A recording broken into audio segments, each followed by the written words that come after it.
اف کلام هانه جبوی خاطره که محمد شیرین کانیا دنگ بیجا ام و کلام جما خصوص می کلام جرا دیاری بکن. ایره دوران دوران دوران دوران دوران دوران دوران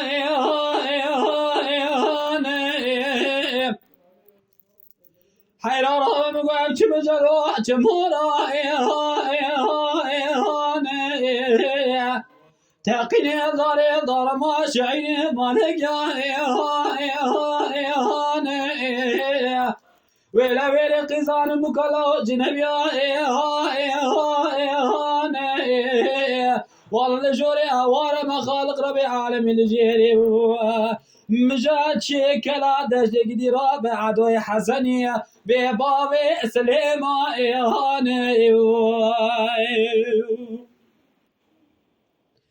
لو اغا شرق قال شيب وقال قال قامي قامش فانا شودي بكره عسكري زور حسين باشا حيدري در كديج باد نصيب دا قايد لا دوستر بس يدن غازي قوتي محمد مال خليل مغسرا من شيب خبتن امي بكوجين اسكي دوزا موسى زورا هيلولا بيت مدر ايري هواري هواري هواري هواري هواري هواري لعازم انا بسلمى قالوا قرباري دردي لسر دردا كلا لسر كلا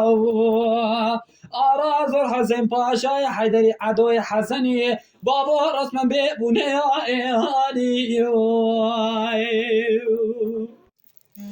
لا غاوس بيزل ديالي قامش هنا شودي دكدن بيدفي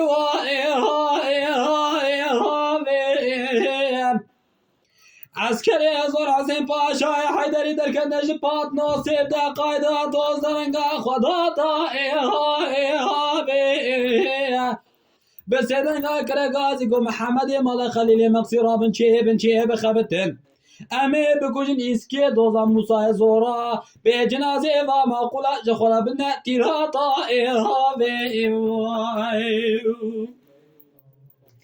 ايري دوران دوران دوران دوران دوران دوران دوران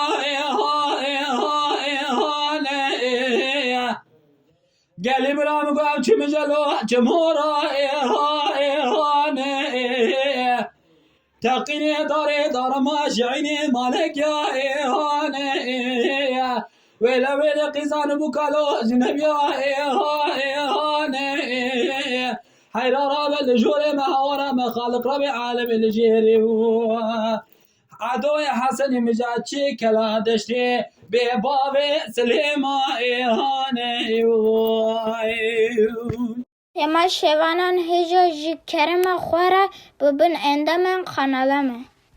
تماشاوان هجا جکرم خوره لسر روپلا یوتیوبی مب شوپینن و مب عجبینن سلاو و ریز لسر ناوی کانیا دنگ بیجا